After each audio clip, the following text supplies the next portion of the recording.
नमस्कार दोस्तों। थोड़ा सा गैप हो गया, माफ़ी चाहूँगा। अस्वस्थता थी, पर ये वर्तमान दौर की अस्वस्थता से थोड़ा हटके कुछ परेशानियाँ हुई, जिसके बाद अभी पूरी तरह से हालात काबू में हैं। निश्चिंत रहें। तो एक बार फिर काम पर लौटते हुए और इस दौरान आपके लिए ये एक छोटा सा वीडियो भी बना रहा हूँ। महत्वपूर्ण समय है और इस दौरान बॉलीवुड के लिहाज से, क्योंकि पता नहीं, ये एक तो दौर अपने आप में अलग किस्म का है, और अगर कुछ और किस्म का माहौल हुआ होता तो शायद ये घटनाएं और पता नहीं कितनी बड़ी दिखाई पड़ती। मैं बात कर रहा हूँ इरफान खान और ऋषि कपूर जैसी बड़ी शख्सियतों के चले जाने की। अब बड़ी शख्सियतें जब मैं कहता हूँ तो मैं वही लोकप्रियता का आधार रखता हूँ। मैंने कल एक छोटा सा कंपैरिजन किया था और मैंने कोई नाम कोट नहीं किया था जब मैं बात इरफान खान की कर रहा था। कई उस दौर में कलाकार थे, टेलीविज़न के कलाकार, क्योंकि इरफान खान खुद भी टेलीविज़न के कलाकार थे, और वो सारे के सारे कलाकार जो हैं वो गुमनामी में खो गए। लेकिन सतत छोटा बड़ा जैसा काम मिला वो इरफान करते रहे। अब इससे मुझे दो बातें समझ में आती है। ऐसा नहीं कि जो जिन्हें बड़ा काम मिल रहा था उनकी कोई गलतियां थी या कमजोरियां थी।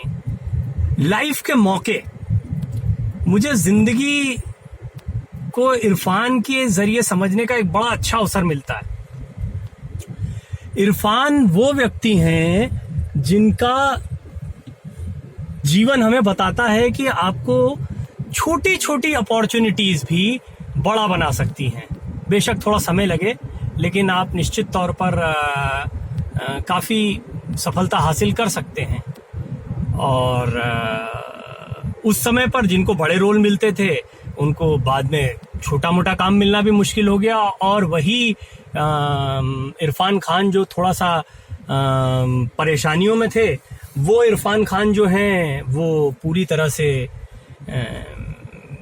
बड़े कलाकार बनकर उभरे, हीरो बनकर उभरे। एक ऐसे हीरो जिनके बारे में सोचना भी बड़ा मुश्किल है लोगों के लिए कि ये व्यक्ति कभी इस तरीके से कोई फिल्म को रन कर सकता था। और मुझे नहीं लगता कि इसके लिए इरफान खान ने कभी कोई तैयारी की होगी। अब बात करते हैं एक और व्यक्तित्व की, ऋषि कपूर। अब सिल्वर स्पून बॉय कह सकते हैं उनको।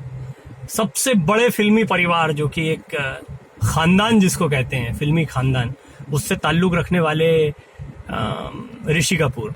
उनके अपने दो भाइयों से अगर कंपेयर करें, रणधीर कपूर और राजीव कपूर। राजीव कपूर को आप राम तेरी गंगा मैली के लिए ज़्यादा जानते होंगे। रणधीर कपूर ने तो खैर काफ़ी काम किया है, तो उनको जानते होंगे आप, और काफ़ी उस एक दौर में उन्होंने फिल्में की थी। लेकिन राज कपूर की परंपरा को आगे बढ़ाने में ऋषि कपूर ने जो भूमिका अदा की वो शानदार रही। हाँ, इनका भी कमबैक, एक स्टारडम, फिर जबरदस्त पतन। पता नहीं आपको याद होगा कि नहीं याद होगा, स्वेटर वाले कपड़ों में बोल राधा बोल और इस तरह का जब दौर आया था तब इनके काफी मजाक उड़ाया जाता था। तो वो दौर भी ऋषि कपूर का रहा, और उसके बाद उन्होंने कमबैक किया कैरेक्टर आर्टिस्ट के तौर पर, और कई ऐसे कैरेक्टर्स में उन्होंने खुद को ढाला जिसमें कि हम देख पा रहे हैं कि ऋषि कपूर आज एक बड़े सितारे के तौर पर विदाई ले रहे हैं, गुमनामी में नहीं है। नहीं तो क्या सिल्वर स्पून बॉय और क्या छोटे परिवार का लड़का, ये कामयाबी जो है ये किसी की सगी नहीं है। उसी कपूर खानदान के कई लोग हैं जो गुमनामी में खो गए, और कई लोग हैं जिन्होंने अपना मकाम बनाया। और ख़ास तौर पर ये जो तीसरी पीढ़ी आई, करिश्मा कपूर, करीना कपूर, रणबीर कपूर, इन लोगों ने अच्छा काम किया, और आई रियली अप्रिशिएट कि इन्होंने उस परंपरा को आगे बढ़ाया। लेकिन ऋषि कपूर का जाना सचमुच में एक बहुत बड़ा गैप क्रिएट करता है कपूर खानदान की दावेदारी में भी। जो सीनियरिटी की दावेदारी थी वो अब ख़त्म हो गई बॉलीवुड में। वही सबसे सीनियर आदमी थे जो काम कर रहे थे, वर्किंग थे।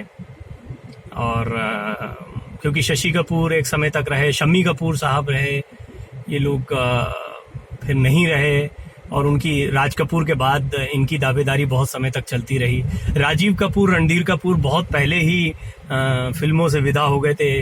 रणधीर कपूर को अभी बेशक छोटे मोटे किरदार कुछ फिल्मों में मिले, लेकिन मैं ऐसा मानता हूं कि ऋषि कपूर के साथ ही कपूर खानदान की भी एक बड़ी पीढ़ी का अंत हो गया है।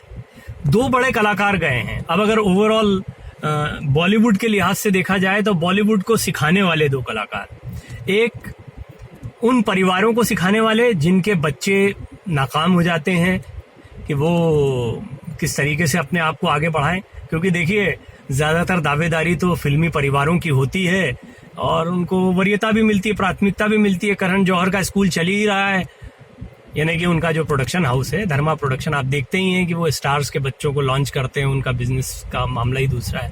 लेकिन इसके बावजूद टैलेंट बहुत ज़रूरी होता है और गियर अप करना, यानी सिर्फ टैलेंट होता तो ऋषि कपूर भी कभी पतन का समय नहीं देखते, लेकिन उन्होंने ज़बरदस्त पतन का काल देखा और फिर उत्थान का समय देखा, ये अच्छी चीज़ है।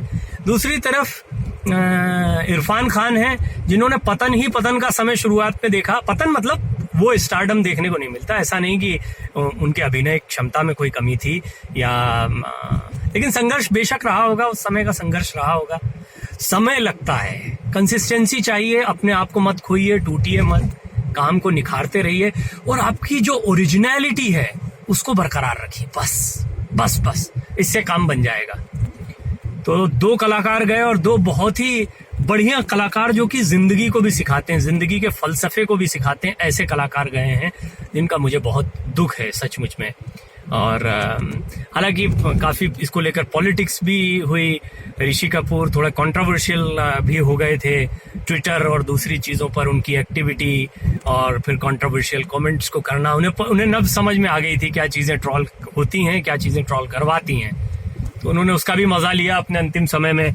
इरफान खान इससे बिल्कुल जुदा व्यक्तित्व के आदमी थे, वो इस तरह के सोशल नेटवर्किंग साइट्स या दूसरी जगहों पर सक्रिय नहीं रहते थे और उनसे तो मुझे मुलाकातें करने का मौका भी मिला, तो मैं उनके व्यक्तित्व से और थोड़ा जो सटल अंदाज में जो उनका हास्य होता था या ह्यूमर होता था उससे भी मैं वाकिफ हूँ। धीमे धीमे बड़े मज़ेदार व्यक्तित्व के धनी थे वो, और दोनों का ही जाना भारतीय फिल्म जगत के लिए अपूर्णीय क्षति है। मेरी श्रद्धांजलि इन दोनों ही कलाकारों को, इरफान खान को श्रद्धांजलि, ऋषि कपूर को श्रद्धांजलि।